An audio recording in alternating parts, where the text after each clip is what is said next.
Now here's really what's happening when we run a CGI program. You at the client in your browser will be doing a GET request. And you don't know that. You just type in whatever, CNN.com, VTC.com, something like that. And what happens is a GET goes to the web server and says that it wants something. It wants a particular page, the root page, the default home page, or some other page that you have clicked on a link. The server, whether that's an HTTP daemon or it's IIS sitting on a Microsoft box or whatever it is, will look through the request that you've made and see if you've asked for a program to be run, like prog.exe or some other .cgi or another suffix that may be tacked on a program to show that it's executable. The server, if it finds that this executable has been asked to be run, it will check it and make sure that it is executable and that you as the web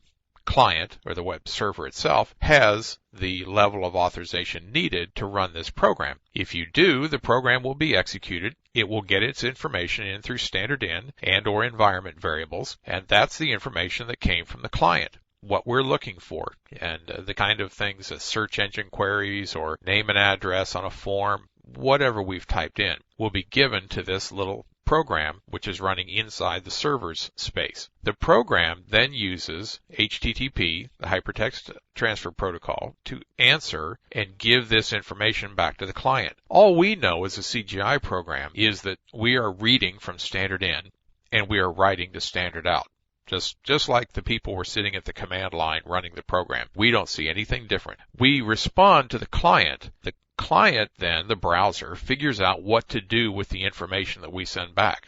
The first line that we have to send back is called the header, and that's in that text right there, content-type, text/plain, if we're just going to be sending plain text. If we're going to be sending hypertext markup language, HTML, then we say content type text/HTML.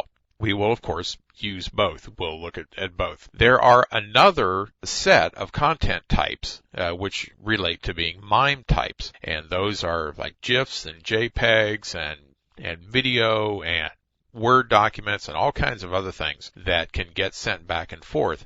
We're not going to take a look at a lot of those, but just know that they're out there, and this header line is where the client gets what it's supposed to display. It knows, okay, I have a text document coming to me, or I have HTML, or I have a picture coming to me. One of these things is coming out of the server, or multiples of these are coming from the server, and I need to know what they are so I can get them on the screen. After the header comes back with the content type, two new lines will be in there so that there's a blank line. That's the HTTP spec, that's the standard. And then the actual information itself, what you know as the HTML, the head tags, the body tags, the close HTML, all of that stuff is content if an HTML page has been sent. So HTTP is still the bottom line. It's still the carrier of the information back and forth, and we only have to read standard in and respond to the standard out.